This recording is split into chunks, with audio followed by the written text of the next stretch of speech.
বাংলাদেশ বদলাবেই, শীঘ্রই বদলাবে, এইবার অবশ্যই বদলাবে, আপনাদের হাত ধরেই বদলাবে।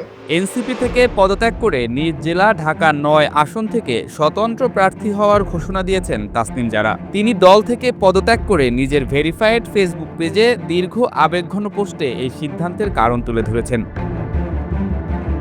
তাসনিম জারা জানিয়েছেন, তার স্বপ্ন ছিল একটি দলীয় প্ল্যাটফর্ম থেকে সংসদে গিয়ে এলাকার মানুষের সেবা করা, কিন্তু বর্তমান রাজনৈতিক পরিস্থিতিতে তিনি কোনো দল বা জোটের হয়ে লড়াই না করার সিদ্ধান্ত নিয়েছেন। তিনি তার নতুন রাজনৈতিক সংস্কৃতি গড়ার প্রতিশ্রুতি রক্ষায় এই স্বতন্ত্র প্রার্থিতা বেছে নিয়েছেন বলে জানান।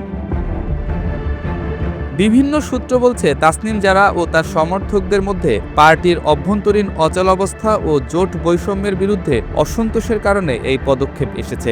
বিশেষ করে এনসিপির শীর্ষ নারী নেতাদের অধিকাংশই জামায়াতে ইসলামী সহ ধর্মভিত্তিক দলগুলোর সঙ্গে জোটের বিরোধিতা করছিলেন। ডিসেম্বরে এনসিপির ৩০ জন কেন্দ্রীয় নেতা আহ্বায়ক নাহিদ ইসলামকে চিঠি দিয়ে জামায়াত সহ ৮ দলের সঙ্গে আসন সমঝোতার নীতিগত আপত্তিও জানিয়েছিলেন। এ অবস্থায় এনসিপির হোয়াটসঅ্যাপ গ্রুপে তাসনিম জারা ও তার স্বামী এনসিপির যুগ্ম আহ্বায়ক খালেদ সাইফুল্লাহ একযোগে পদত্যাগের কথাও জানিয়েছিলেন। বিভিন্ন গণমাধ্যমে প্রকাশিত খবরে বলা হয়েছে, জামায়াতে ইসলামীর সঙ্গে নির্বাচনী জোট করায় অসন্তুষ্ট তাসনিম জারা পদত্যাগ করেছেন। তাসনিম জারা নিজেও পোস্টে বলেছেন, বাস্তবিক প্রেক্ষাপটে কোনো দল বা জোটের হয়ে লড়াই করা ঠিক না মনে হওয়ায় তিনি এই সিদ্ধান্ত নিয়েছেন। নিজে কোনো দল না থাকায় তাসনিম জারা স্পষ্ট বলেছেন যে স্বতন্ত্র প্রার্থীর সুবিধা যেমন দলীয় স্থানীয় অফিস, সুসংগঠিত কর্মী বাহিনী ও প্রশাসনিক নিরাপত্তা থাকবে না। তাই তার একমাত্র ভরসা সারা এলাকার সাধারণ মানুষ এবং স্বেচ্ছাসেবীরা। আইনি বাধ্যবাধকতা অনুযায়ী ঢাকা ৯ আসনের ৪,৬৯৩ জন ভোটারের স্বাক্ষর সংগ্রহ করে তাকে মনোনয়ন বৈধ করতে হবে। মাত্র একদিনে এত স্বাক্ষর সংগ্রহের কঠিনতা তুলে ধরে তিনি এলাকাবাসী ও স্বেচ্ছাসেবকদের সহায়তা চেয়েছেন। একই সঙ্গে তাসনিম জারা স্বচ্ছতার নজির তৈরি করেছেন তহবিল ব্যবস্থাপনায়। নির্বাচনী তহবিল হিসেবে ৪৬,৯৩,০০০ টাকা ফান্ড রেজিং এর পর তিনি জানিয়েছেন, যারা ইতোমধ্যে তার প্রচারণায় অর্থ অনুদান দিয়েছেন তারা চাইলে অনুদান ফেরত পাওয়ার সুযোগ থাকবে। বিকাশ বা ব্যাংক ট্রান্সফারে যেভাবে অনুদান পাঠিয়েছেন সে মতো বিশেষ ফর্মের মাধ্যমে টাকা ফেরত নেওয়ার ব্যাখ্যা তিনি দিয়েছেন। এই পদক্ষেপটি বাংলাদেশের রাজনীতিতে নজিরবিহীন বলে সংবাদ মাধ্যমগুলো মন্তব্য করেছে।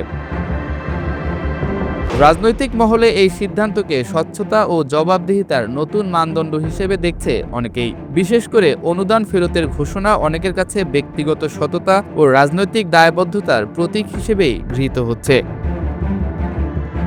এদিকে এনসিপির অভ্যন্তরীণ প্রতিক্রিয়াও বেশ জটিল মনে করছেন অনেকেই। তাসনিম জারার পদত্যাগের পর দলের আরও ৩ শীর্ষ নারী নেত্রীর ফেসবুক পোস্ট রাজনৈতিক অঙ্গনে বিভাজনের ইঙ্গিত দিয়েছে। বিশেষ করে এখন প্রশ্ন উঠেছে, ঢাকা ৯ আসনের মনোনয়ন ও তহবিল নিয়ে এনসিপির মধ্যে কোনো গণ্ডগোল আছে কিনা।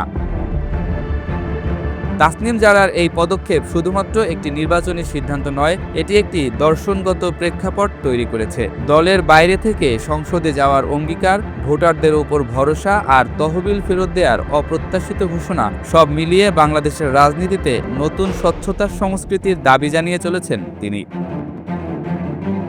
এসব উদ্যোগ তরুণ ও মধ্যবিত্ত ভোটারদের কাছে ইতিবাচক বার্তা পাঠাতে পারে বলে মনে করছেন বিশেষজ্ঞরা। তবে বাস্তবে সাধারণ পার্টি সুবিধা ছাড়াই কড়া প্রতিযোগিতা মোকাবেলায় অগ্রণী ভূমিকা পালন করা কতটা সম্ভব হবে সেটাও দেখার বিষয়।